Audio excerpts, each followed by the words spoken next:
Obidos on a hill and Peniche on the coast. Both can be an easy day trip from Lisbon. You're going to be in a bit of a rush if you're trying to do both. And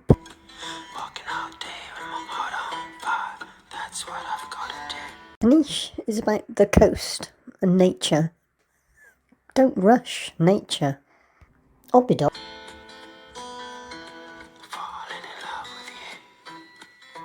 has got 2 weeks of the year where the castle and the surrounding town recreate the spirit of medieval Europe, with a traditional medieval market. Flowing banners and heraldic flags set the mood, together with hundreds of entertainers and stallholders dressed as merchants, jugglers, jesters, wandering minstrels, soldiers, and more.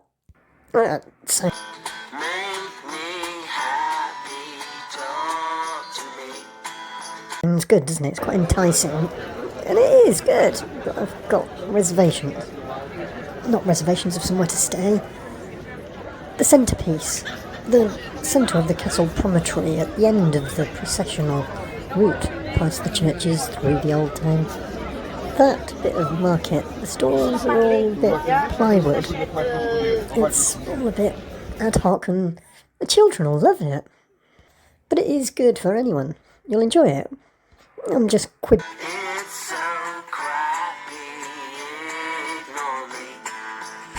about the quality.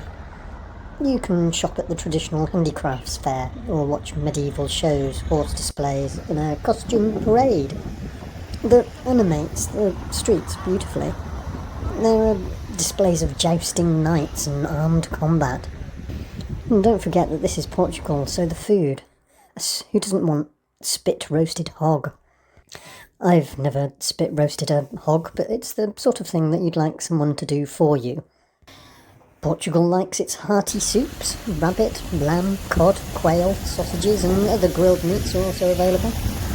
Of course in medieval style, with dozens of taverns and stalls spread throughout the market. Drinking from pewter tankards. Pewter, a funny metal. It does have a bit of a taste on your lip, and it's difficult to keep clean. The noises get there when you clunk them together. And eat from those wooden trencher. It sort of completes the experience of medieval eating. You might want to even consider your wardrobe before you go. I'm not saying dress up like a clown, a jester, but perhaps not day glow.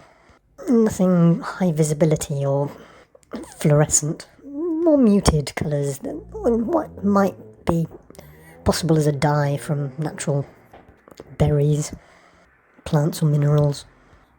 There are more than a dozen bookshops. There is a literature festival at other weeks of the year, which has got Obidos recognised by UNESCO. The hilltop encircled by a fortified wall. Its streets, squares, walls, and medieval architecture are well preserved. It's got a posada, as it Obidos. What is a posada? If I say to you there's a famous golf complex nearby, and a spa resort. Posada is a luxury hotel, of which there are many in Portugal, and most of them used to belong to the dictatorship, the government. But they are private and individual now.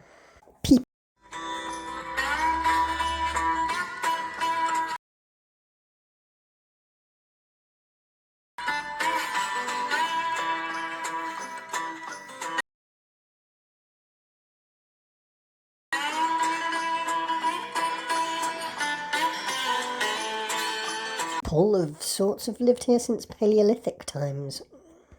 Early Celtic tribes settled, and it was a centre of trade for the Phoenicians. The Roman settlement, near the foothills of an elevated escarpment, is a safe distance from the coast, towards the rivers and lakes of the Extremadura province. The name, Obidos, has a root older than Roman. Though there was a Roman forum and Roman baths nearby, they no longer exist beyond archaeology.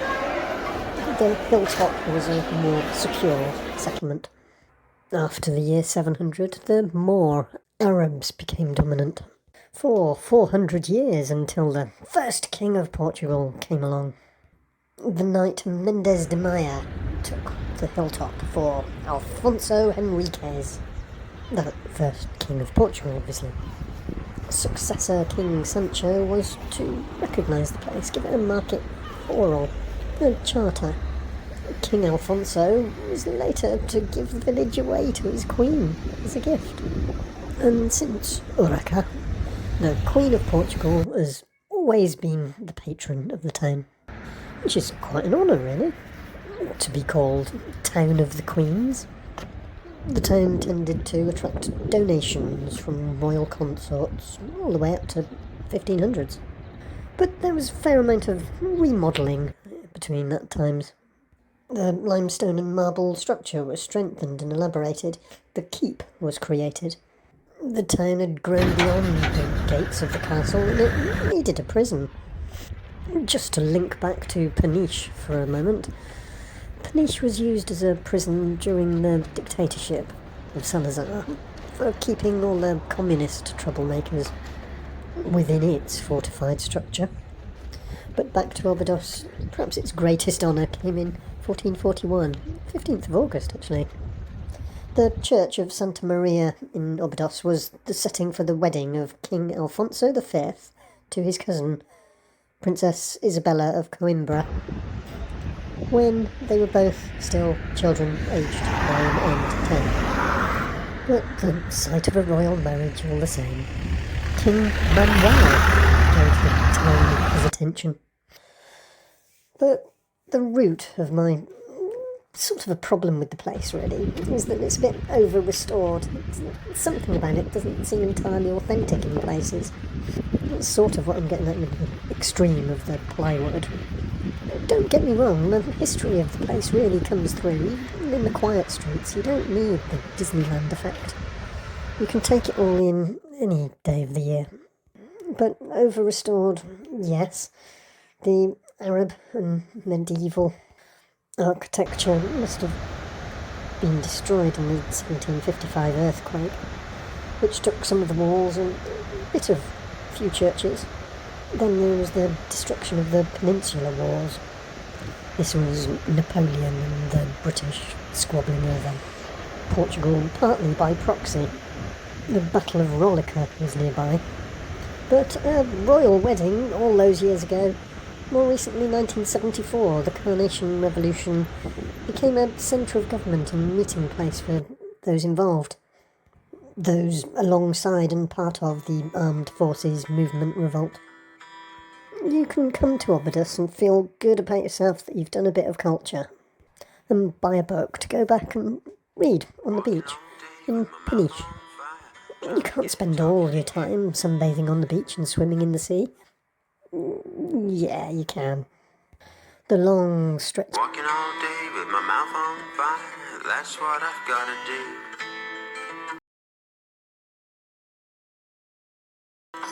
Walking all day with my feet on fire, trying to get closer to you.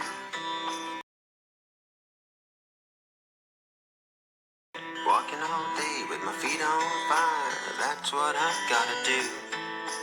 Long stretches of sand are really quite spectacular.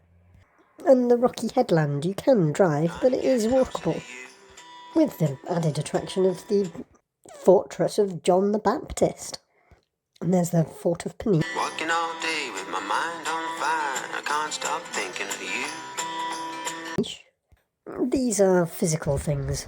And the wave of Peniche, supertubos, is so reliable, it's almost physical and tangible. You can certainly touch it. But supertubos has different moods. This area of Portugal is a surfing coast. It's world class, and the supertubos wave is what Peniche is known for. It's world class, attracting pro surfers with ease. Praia de Balil can have a gentle wave. Oh, that tube can peel off with such power. I can't stop thinking of you. Seek out Praia de Laguide, Praia de Cerro, Praia de Almagiria. Don't be intimidated, be a joiner. Have a go at that beach volleyball. Ask to join in. Beach volleyball, Play as vigorously or gently as you like, but remember, you might need to tighten your clothing appropriate to the vigorousness of your activity. There's a lot of jumping and stretching involved, isn't there, in volleyball? In the attractive town of Peniche itself, wonderful seafood market, naturally, seeing as it's a fishing town. But you'll also get encouraged towards the nature reserve of Berlingas, which is a decent boat journey, quite choppy quite a lot of the time, an island out in the Atlantic. Not really a gentle Mediterranean booze cruise. The Guardian rates Peniche as one of Europe's best beach holidays. It is enchanting. Get your fill of seafood. I don't want to say octopus because people like their intelligence, but there's also a way to cook it. Because you want that soft, succulent, supple, and subtle flavour that you can really turn into rubber if you get it wrong. Idiomatic. We all know what an idiom is, don't we? Friend from Peniche is used to describe someone who wants to receive things at the expense of others without giving anything in return. I've got friends from Peniche. Perhaps it's something to do with the Estado Novo, the Second Republic, imprisoning all the communists and other opponents of the regime in the Peniche fortress. Coastal defence. More likely than the fish merchants being ruthless or the white windmill grinders selfishly ripping you off. The Portugal current out there in the sea doesn't only just bring the seafood that the port thrives off, that gives us those cute little chapels that the fishermen pray away their hazards, but it also gives warmer evenings, warmer nights than what is usually a broadly San Francisco, California-like climate. Peniche is mild all year round, temperature-wise, but it rains, and it's windy. It reminds me a little bit of Rhossili in Wales, or parts of the Gower Peninsula. Nothing that a windbreak wouldn't solve.